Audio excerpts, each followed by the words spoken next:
ব্যারাকপুর লোকসভা কেন্দ্রের ক্রীড়াবিদদের নিয়ে ইছাপুরে আয়োজিত হল আলোচনা সভা। উপস্থিত তৃণমূল প্রার্থী পার্থ ভৌমিক। নিশিদিন ডায়াগনস্টিক সেন্টার, এ কমপ্লিট ডায়াগনস্টিক সলিউশন। আমাদের ঠিকানা 144/1 সেন্ট্রাল রোড, আনন্দপুরি, ব্যারাকপুর, কলকাতা 122। আমাদের যোগাযোগ 9875338719। ইছাপুর শহীদ বিকাশ বসু স্মৃতি কনভেনশন সেন্টারে আয়োজিত হল ব্যারাকপুর শিল্পাঞ্চলের বিভিন্ন ক্রীড়াবিদ এবং ক্রীড়াক্ষেত্রে যুক্ত মানুষদের সাথে বৈঠক। এই দিনের বৈঠকে উপস্থিত ছিলেন বর্তমান এবং প্রাক্তন ফুটবলার রণবীর দাস, পার্থ সেন, জগদীশ ঘোষ, প্রভাত হালদার, লালকমল ভৌমিক, সংগ্রাম মুখোপাধ্যায়, সুজিত ঘোষ, স্নেহাশিস চক্রবর্তী, ধীমান সিনহা, কাজল ভট্টাচার্য, ক্রীড়া প্রশাসক নবাব ভট্টাচার্য, ব্যারাকপুর লোকসভা কেন্দ্রের তৃণমূল কংগ্রেস প্রার্থী পার্থ ভৌমিক। এই বৈঠকে আগামী দিনে ক্রীড়াক্ষেত্রে কিভাবে উন্নতি ঘটানো যায় ব্যারাকপুর শিল্পাঞ্চলে সেই বিষয়ে আলোচনা করা হয়। বিশেষ করে এই আলোচনা সভায় উঠে আসে ব্যারাকপুর শিল্পাঞ্চলের নৈহাটি, কাকিনাড়া, ভাটপাড়া, শ্যামনগর, ইছাপুর, ব্যারাকপুর, টিটাগড়ের মতো অঞ্চল থেকে কলকাতার বিভিন্ন ফুটবল দলের পাশাপাশি বিভিন্ন খেলার ক্ষেত্রে উঠে এসেছে একাধিক নামী ফুটবলার ও খেলোয়াড়। কিন্তু সেই শিল্পাঞ্চলে বর্তমান সময়ে বিভিন্ন আইনি জটিলতায় গত 6 বছর ধরে হচ্ছে না উত্তর 24 পরগনা জেলা ফুটবল লীগ, যার ফলে উত্তর 24 পরগনায় জেলায় নতুন ফুটবলার উঠে আসছে না। তেমনভাবে বিষয়টি নিয়ে প্রাক্তন এবং বর্তমান ফুটবলাররা তৃণমূল প্রার্থীর কাছে বিষয়টি তুলে ধরলে তিনি জানান, এই মুহূর্তে আইনি জটিলতা থাকায় উত্তর 24 পরগনা জেলায় ফুটবল লীগ আয়োজিত হচ্ছে না, কিন্তু সেই বিষয়ে তিনি সংশ্লিষ্ট আধিকারিকদের সঙ্গে কথা বলেছেন এবং নির্বাচন মিটলে সেই সমস্যা সমাধান হবে বলেও জানান তিনি। সংবাদ মাধ্যমের মুখোমুখি হয়ে ব্যারাকপুর লোকসভা কেন্দ্রের তৃণমূল কংগ্রেস প্রার্থী পার্থ ভৌমিক এবং ক্রীড়া প্রশাসক নবাব ভট্টাচার্য ও ফুটবলার লালকমল ভৌমিক জানান, না শুধু ফুটবল না, এখানে ক্রিকেট, ক্যারাটে সবাই ছিল আর কি। সবার সাথেই যারা ক্রীড়া অনুরাগী তাদের সাথে কথোপকথন হলো। তারা কি চায়, তাদের কি পরিকল্পনা, তারা কিভাবে এই ব্যারাকপুর এই অঞ্চল থেকে আরো বেশি প্লেয়ার, সে যে কোনো ক্ষেত্রেই হোক, আরো বেশি পাঠানো যায়, এইসব ব্যাপারেই আলোচনা হয়। জেলা ফুটবল লিগ যে 6 বছর বন্ধ আছে সেটা নিয়েও আলোচনা হবে। হ্যাঁ, সর্বোপরি যেহেতু আমাদের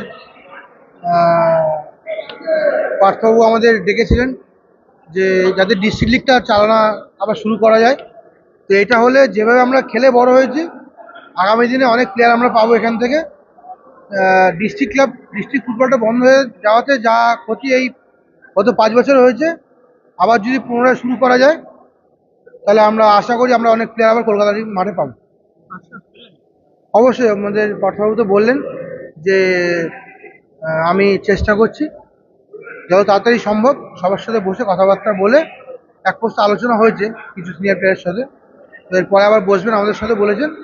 তো আশা করি উনি বলছি যত তাড়াতাড়ি সম্ভব আমরা লিগটা আবার চালু করার চেষ্টা করছি।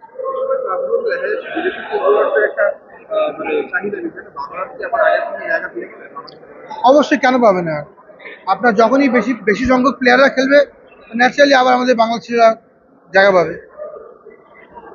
দেখুন, আমাদের ব্যারাকপুরের ইতিহাসে এই প্রথম কোনো এমপি পদপ্রার্থী খেলাধুলোর মাঠের লোকেদের ডেকে পাঠিয়েছে, তাতে আমার ধারণা সবাই খুব আপ্লুত, সবাই খুব খুশি হয়েছে।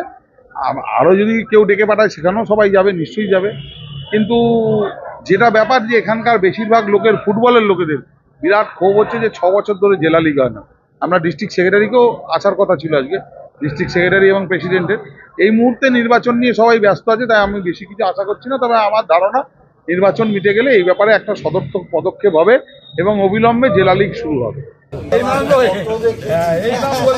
আমি আপনাকে বলছি, আপনার খেলা আমি কত দেখিয়েছি তার কোনো ঠিক নেই। আমার মনে আছে, আপনার একটা খেলা আমার মনে আছে, শত্রুরা মাঠে খেলা প্রচন্ড তরুণ সংঘ মানে 20 সেকেন্ডের মধ্যে গোল দিয়ে দিচ্ছে। তারপরে শত্রুরা শিশিরটা অসাধারণ ফুটবল, কিন্তু তরুণ সংঘ তখন মানে পুরো টালিগঞ্জ মানে তরুণ সংঘ ফুল টিম, তরুণ সংঘ এক বলে জিতল ওই ম্যাচটা। মানে আমার এখন আপনার খেলা তো আমি মানে নামটাই যথেষ্ট।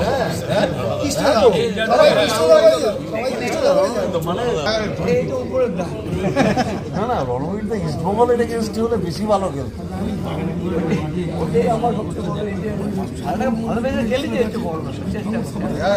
আজকের দিনও সব লোক মনে রেখে দিই, তাহলে কি বলছো? শেখ রাজিয়া এরকম যাবে, অনেক ছেলে আমি একবার যাচ্ছিল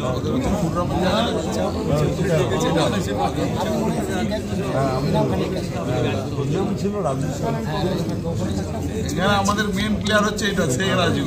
দুই ভাই তিন ভাই ফুটবল খেলে, ওদের একটা ঘটনা আছে পরে বলছি, হয়ে যাক। সাধ্যের মধ্যে স্বপ্নের ফ্ল্যাট খুঁজছেন? লাবণ্য গ্রুপের পক্ষ থেকে ব্যারাকপুর হরিসভা মন্দিরের নিকটে সোনাঝুরি আবাসন। থাকছে lift, top floor, set, 0% GST। এছাড়াও থাকছে ব্যাংক লোনের সুব্যবস্থা।